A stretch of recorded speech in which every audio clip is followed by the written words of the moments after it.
Look at your hair. Look at that blouse.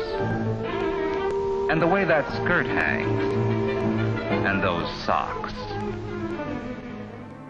Hay lectores que te dicen todas las chicas que escriben son atractivas, que todas las implicaciones que tienen frases como esa son muy fuertes. A nadie le importa que un escritor sea guapo o sea feo.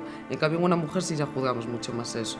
Y entonces ya tienes unos prejuicios. Y a partir de que es una mujer, y si encima es guapa, ahí ya empiezas a y todos son preguntas. Yo he estado en recitales que me he quedado anonadada, donde gente de mi edad, o más joven que yo, es decir, de unas generaciones que se supone que ya se han criado en un entorno ya mucho menos machista que generaciones anteriores, presenten a una poeta pensando que están diciendo una cosa, un gran halago, como la poeta más guapa de tal ciudad.